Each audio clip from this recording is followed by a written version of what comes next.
بہت پرانے زمانے کی بات ہے۔ ایک خاموش اور پرسکون شہر میں سلیم نام کا ایک نوجوان رہتا تھا۔ لوگ اسے نیک، دیندار اور شریف سمجھتے تھے۔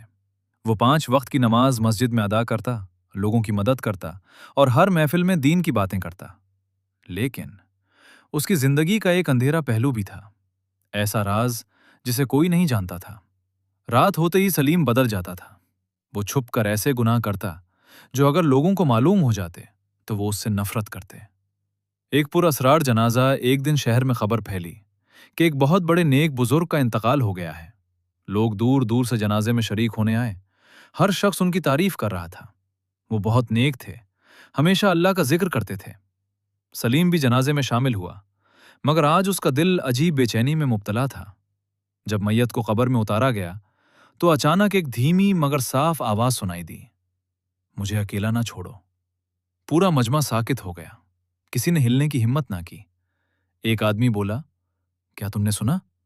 دوسرا فوراً بولا، نہیں، شاید تمہارا وہم ہے۔ لیکن سلیم جانتا تھا یہ وہم نہیں تھا۔ بے چینی کی رات اس رات سلیم سو نہ سکا۔ ہر بار آنکھ بند کرتا تو وہی آواز گونجتی، مجھے اکیلا نہ چھوڑو۔ پسینہ اس کے ماتھے پر بہنے لگا، دل میں خوف بڑھتا جا رہا تھا۔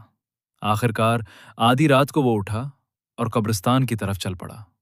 قبرستان کا خوفناک منظر، رات گہری ہو چکی تھی، ہوا میں عجیب سی ٹھنڈک تھی، درختوں کے پتے سرسرا رہے تھے، ایسا لگ رہا تھا جیسے کوئی اسے دیکھ رہا ہو۔ جیسے ہی وہ اس قبر کے قریب پہنچا، اچانک ایک سرگوشی سنائی دی، سلیم۔ وہ چوک گیا، اس نے پیچھے مڑ کر دیکھا، کوئی نہیں تھا۔ پھر دوبارہ آواز آئی، تم بھی آؤ گے؟ حقیقت کا انکشاف۔ سلیم کے پاؤں کانپنے لگے، وہ بھاگنا چاہتا تھا، لیکن جیسے زمین نے اسے جکڑ لیا ہو۔ اچانک قبر کی مٹی ہلنے لگی اور ایک ایسی حقیقت سامنے آئی جس نے اس کی روح ہلا دی۔ یہ آواز اس بزرگ کی نہیں تھی، بلکہ یہ اس کے اپنے اعمال کی آواز تھی۔ ہر وہ گناہ جو وہ چھپ کر کرتا تھا، آج اس کے سامنے کھڑا تھا۔ اسے ایسا محسوس ہوا جیسے قبر کے اندر اندھیرا، تنہائی اور عذاب اس کا انتظار کر رہے ہوں۔ توبہ کا لمحہ سلیم زمین پر گر گیا اور روتے ہوئے کہنے لگا، یا اللہ مجھے معاف کر دے، میں بدل جاؤں گا، بس ایک موقع دے دے۔